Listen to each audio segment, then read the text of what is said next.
Okay, here she is in all her glory. It is the Queen Mary. And it is time to start work on this model. And you can tell that just by the box, this is a very old model.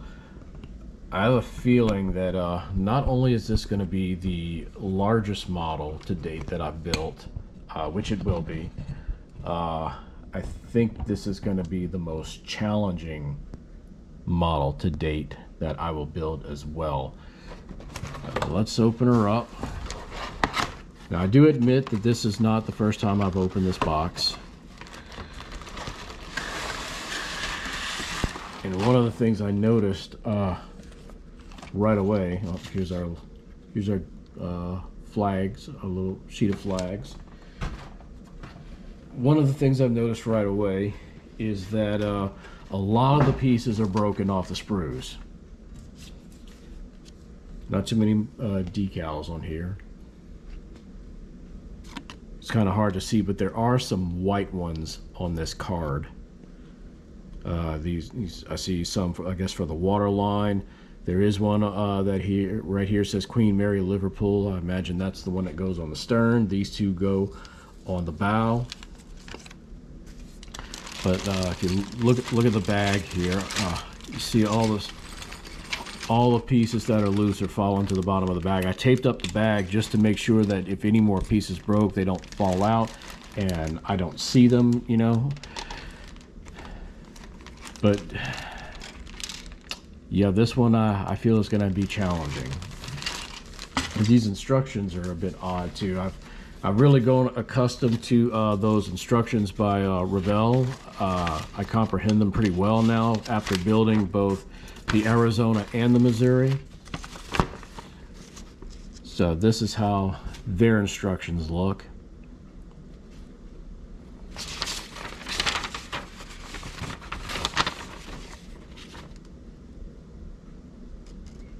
A lot of steps on this model too.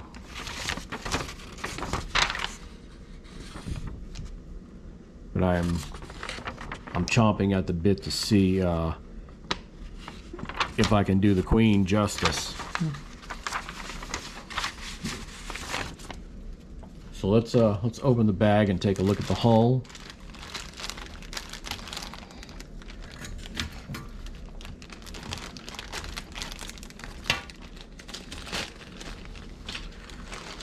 So the hull is like the Arizona was in that it's split in half. And that's a pretty big hull.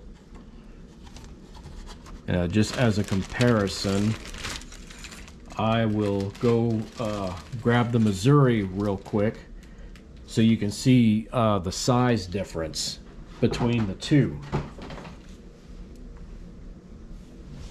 All right, so here's the Missouri, and here's the Queen Mary's hull. So this is going to be a much larger model than the Missouri. And the Queen Mary in real life was a larger ship by a good bit. Missouri was actually 5 feet longer than the Titanic was, but Queen Mary was over 1,000 feet long, whereas the Titanic was 882 and the Missouri was 887. So yep, step one will be to get this hull glued up, and once that's done, we're going to go ahead and paint her up.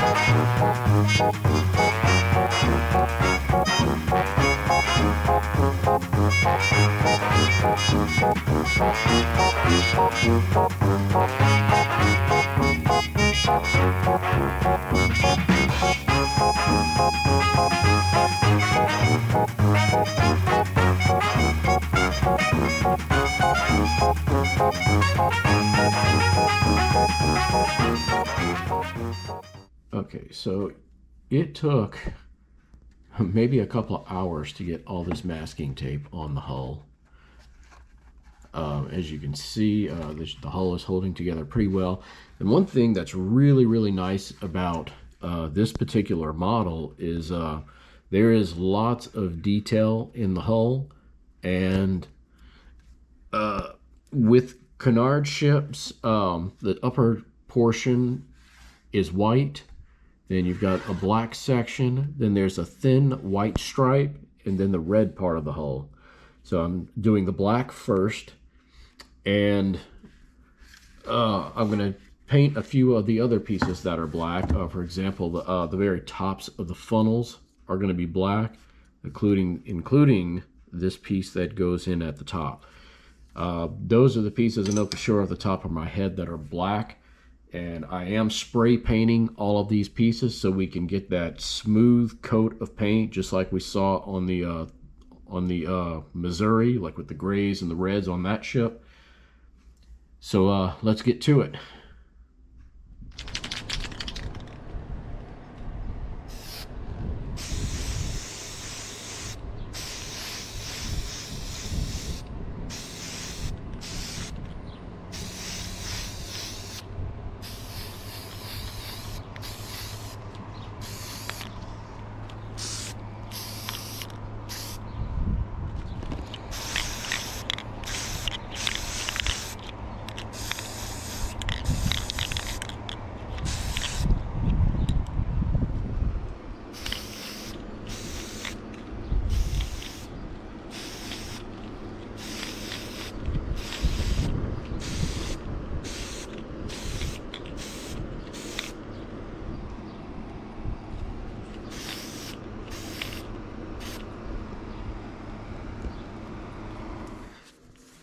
So, of course, one of my favorite parts of a build is to pull the masking tape off and reveal what the hull is going to look like.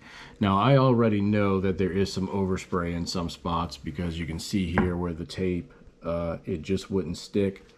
But I'm not concerned about that because I am going to paint those upper parts white. And I'm going to use a primer before I hit it with the actual white. I thought about leaving the white parts, the parts that are supposed to be white, just not painting them because since the ship is already white, you know, the plastic and whatnot. But after consulting the model ship group I'm in on Facebook, every single one of them, for various reasons and all good reasons, said to definitely paint the white parts of the ship and not just leave the plastic. Couple of the reasons one person suggested was that because of over time, that white will eventually become old and yellow as the model ages, and we don't want that. So if we have the white parts painted white, we're not going to see that.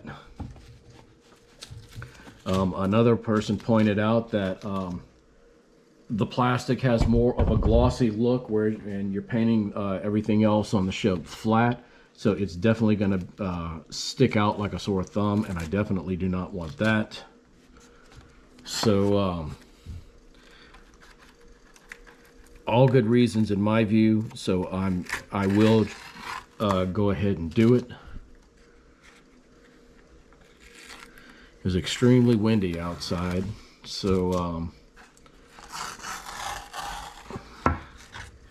and look at that.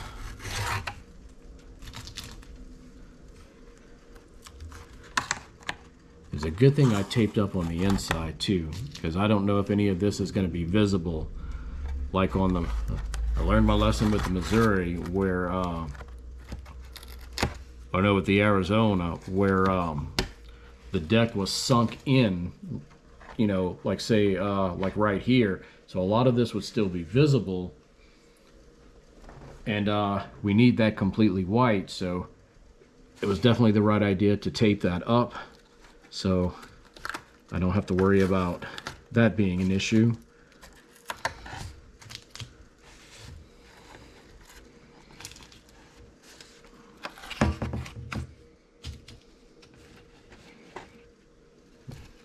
And for the most part, we've got some really clean lines.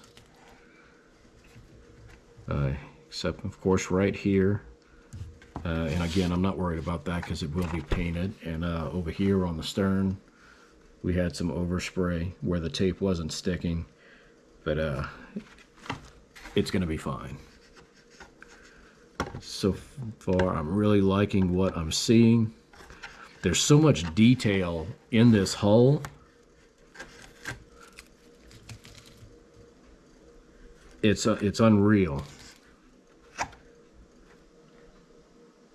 Okay, so the hull of the Queen is done. It's ready. I finished painting it, and I'm going to show that to you right now. And here she is.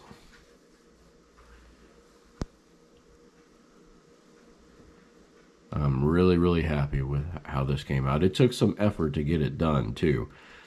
The way I did it was I did the black first, then I did the red, then I did the thin white stripe in the upper part.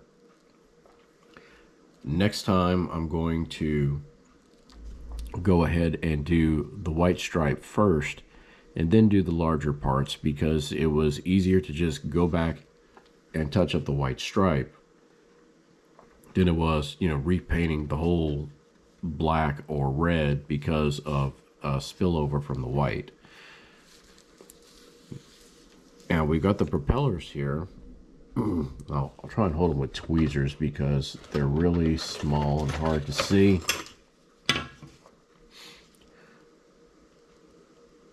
But basically it's one whole piece, as you can see. I didn't paint the entire rod. But this might be my favorite design so far on these ships as far as what the propellers go, because it's so simple. All you do is you've got these, you see these holes in the back right here. You just simply put them into place. Whereas all the other ships I've done so far, well, the Arizona and the Titanic, the propellers were like, you know, it was just the propeller itself like so, and you had to glue it onto the ship, whereas this just kind of pops into place. I think this is a much better design. So I had to do that on both the Arizona and the Titanic. The Missouri, for whatever reason, does not have propellers on it, which is odd. But anyway, we're going to go ahead and put the propellers onto the ship here. With this design, I don't even think you have to put glue because they shouldn't fall out. But we're going to put a little anyway.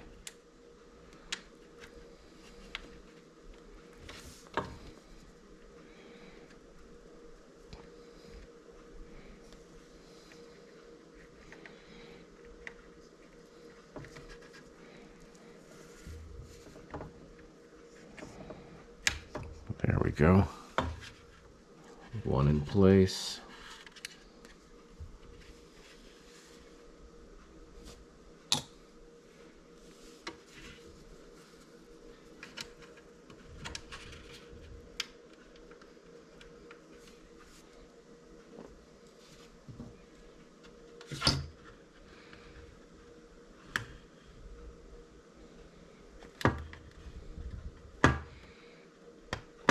There we go. And there she is. Propellers are in place.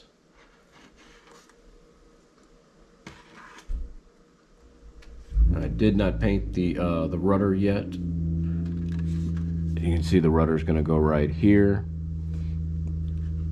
But that'll take just a brief moment to do, and the hull, aside from the anchors, will be complete. Okay, so that is the end of part one of building the Queen Mary. Hope you enjoyed the video, and there was a lot of footage recorded for this video, so I felt it would be best to divide it up over 2 to 3 videos instead of just trying to make one really long video.